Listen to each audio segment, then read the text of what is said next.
Pessoal, a Vax, o gás do ecossistema Avalanche, continua se desdobrando numa onda 3. A nossa onda 3 vai levar a Vax ali para algo entre 22 e 23 dólares, para essa congestãozinha aqui, ó. A gente chegou a fazer o pico até agora, no dia 28 de janeiro, em 21,81. Mas o nosso alvo está entre 22 e 23.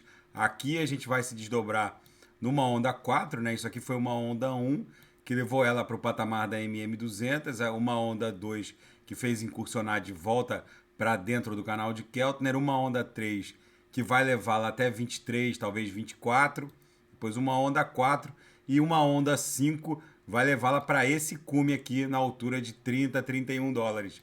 Na projeção, a nebulosidade esverdeada segue ganhando espessura, o que denota que os compradores estão no controle da VAX. As três linhas do canal agora estão concluindo o cruzamento de baixo para cima contra a MM200. Daqui a pouco eu volto com Atom, Polkadot. Quem quiser sugerir alguma análise, é só colocar nas mensagens abaixo. Grande abraço, até daqui a pouco.